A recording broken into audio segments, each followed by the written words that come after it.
বিশ্বকাপের ঠিক আগে পাকিস্তান দল হঠাৎ এমন এক সময়সূচির ফাঁদে আটকে গেল যেখানে প্রতিটি সিদ্ধান্ত বদলে দিতে পারে তাদের টুর্নামেন্টের ভাগ্য। একদিকে শ্রীলঙ্কায় প্রস্তুতি, অন্যদিকে অস্ট্রেলিয়ার বিরুদ্ধে হোম সিরিজ, আর এর মাঝেই বিগ ব্যাশ ও বিপিএল এর মতো দুই বড় লিগে খেলার অনুমতি ঝুলে রইল অনিশ্চয়তার দড়িতে। কোন খেলোয়াড় কোথায় খেলতে পারবে, কে আবার এনওসি না পাওয়ায় বিপাকে পড়বে। ক্রিকেট বিশ্বে এখন যে অস্থিরতা, তা যেন এক উত্তেজনাপূর্ণ থ্রিলারের চেয়েও বেশি রোমাঞ্চকর। পাকিস্তান ক্রিকেট বোর্ডের সামনে যেন বিশ্বকাপের আগ মুহূর্তে শুরু হয়ে গেছে সময়ের বিরুদ্ধে দৌড়। মডেল অনুযায়ী 2026 টি-20 বিশ্বকাপের আয়োজক ভারত ও শ্রীলঙ্কা এবং পাকিস্তান তাদের সব গ্রুপ ম্যাচ খেলবে শ্রীলঙ্কার মাটিতে। তাই বিশ্বকাপের আগে পরিস্থিতির সাথে খাপ খাওয়াতে শ্রীলঙ্কায় 3 ম্যাচের টি-20 সিরিজ আয়োজনের সিদ্ধান্ত নেয় পাকিস্তান।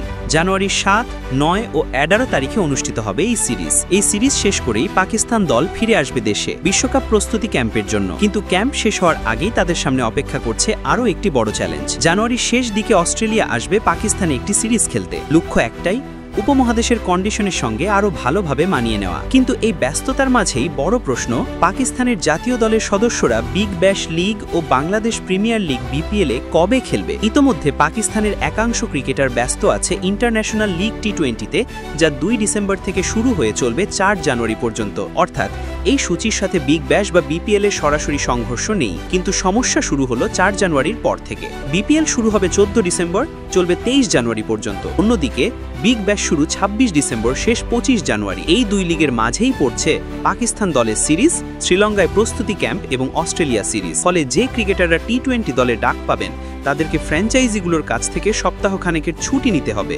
এখানেই তৈরি হয়েছে বড় দ্বন্দ্ব। পিসিবির বিভিন্ন সূত্র জানাচ্ছে, যারা পাকিস্তানের টি-20 দলের স্বয়ংক্রিয়ভাবে নির্বাচিত তাদের হয়তো একেবারেই এনওসি দেওয়া হবে না। ফলস্বরূপ বিপিএল দলগুলোকে আগেভাগেই সতর্ক করা হয়েছে। ইতোমধ্যেই কয়েকটি বিপিএল দল পাকিস্তানি ক্রিকেটারদের দলে ভিড়িয়েছে। সিলেট স্ট্রাইকার্স দলে আছে সাইম আইয়ুব, রাজশাহী ওয়ারিয়ার্স দলে রয়েছেন শাহিবাজজাদা ফারহান ও মোহাম্মদ নওয়াজ, ঢাকা ক্যাপিটালসে আছেন উসমান খান এবং আবরার আহমেদ আছেন চট্টগ্রাম রয়্যালসে। এই 5 জন ছাড়াও আরও কয়েকজন পাকিস্তানি ক্রিকেটার আছেন যারা টি-20 দলে ডাক পেলে তাদের পুরো বিপিএল খেলতে না পারার সম্ভাবনা রয়েছে। বিগ ব্যাশের ক্ষেত্রেও কিছু জটিলতা আছে, তবে পিসিবি সেখানে কিছুটা ছাড় দিচ্ছে। বাবর আজম, মোহাম্মদ রিজওয়ান ও শাহিন শাহ আফ্রিদি প্রথমবারের মতো বিগ ব্যাশে যোগ দিচ্ছেন। হাসান আলী, হারিস রৌফ আগেই খেলেন, তাদের এনওসি নিয়ে সমস্যা হচ্ছে না, বরং নির্বাচনকারীরা কিছু নতুন মুখকেও সুযোগ দিতে আগ্রহী। তবে ক্রিকেট অস্ট্রেলিয়া এ ব্যাপারে চরম বিরক্ত, কারণ এর আগেও পাকিস্তান বেশ কয়েকবার বিগ ব্যাশের মাঝপথে ক্রিকেটার ডেকে নিয়েছে জাতীয় দলে, যা লিগের উপর বড় প্রভাব ফেলেছে। এবারও তারা একই সমস্যা চায় না।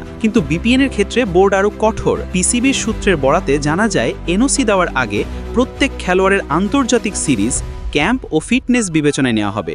ফলে বিপিএল দলগুলোর জন্য তৈরি হয়েছে বড় অনিশ্চয়তা। সব মিলিয়ে পাকিস্তানের ব্যস্ত সূচি, শ্রীলঙ্কায় প্রস্তুতি, অস্ট্রেলিয়া সিরিজ আর 2 টোটা লিগ, সব শেষে এনওসি জট এক অদ্ভুত অনিশ্চয়তার জন্ম দিয়েছে। কে কোন লিগ খেলতে পারবে, কে জাতীয় দলে থাকবে আর কে বাদ পড়বে, এখন পুরো বিষয়টি যেন ক্রিকেট দুনিয়ায় পরিণত হয়েছে সবচেয়ে আলোচিত নাটকের এক নতুন অধ্যায়।